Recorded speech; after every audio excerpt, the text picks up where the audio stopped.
નમસ્કાર, જય ભીમ.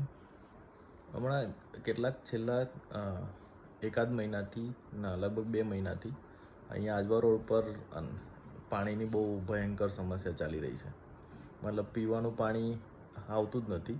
અહીંયા નર્મદા કેનલમાંથી નર્મદા નિગમવાળાના કનેક્શન આપેલા છે આસપાસની સોસાયટીઓમાં, આજવા ચોકડીની બહારની જેટલી સોસાયટી છે ત્યાં આગળ. પણ 1 થી 1.5 મહિનાથી છેલ્લા પાણીની એટલી બધી સમસ્યા છે, કદાચ અઠવાડિયામાં એકાદ વાર પાણી છોડતા હશે ત્યાંથી. બાકી ટેન્કર મંગાવીને પાણીની પૂર્તિ કરે છે બધી સોસાયટીઓમાં લગભગ. અને કેટલીક સોસાયટીઓમાં પાણી આવે છે, કેટલીક સોસાયટીઓમાં પાણી નહીં આવતું. અમારી સોસાયટીમાં તો પાણી આવતું જ નથી ઘણા વખતથી, મતલબ 1.5 મહિના જેવું તો થઈ ગયું છે. હવે આમાં કેટલી ખરાબ તંત્ર છે આપણું વડોદરાનું, કે મતલબ પાણી તો સરકારનું નર્મદા નિગમને આપવું જોઈએ, આપતું જ નથી. અને સામેથી ઉપરથી એવી રીતે પ્રેશર કરી રહ્યા છે સોસાયટીના લોકોને લેટર મોકલીને કે તમે વુડાની અંદર જે બીજું કનેક્શન લઈ રહ્યા છે, વુડાની જે પાઇપલાઇનનું કનેક્શન છે, એ તમારે કનેક્શન પૈસા ભરીને ફટાફટ લઈ લો.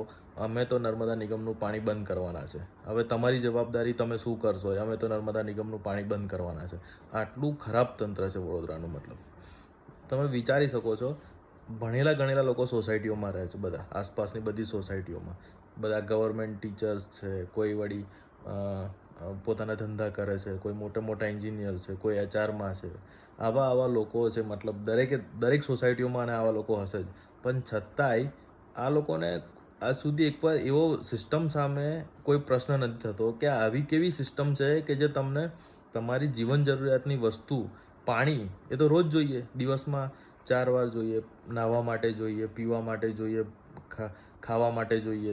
આટલું જીવન જરૂરિયાતની વસ્તુ જો સિસ્ટમ તમને આપી ના શકતી હોય તો તમને શું સમજણ શું પડે છે? મતલબ સિસ્ટમમાં તમને તું સમજો શું? તમે આટલું ભણ્યા ગણ્યા તો તમને શું લાગે છે? મતલબ તમે સિસ્ટમ પાસે શું અપેક્ષા શું રાખો છો?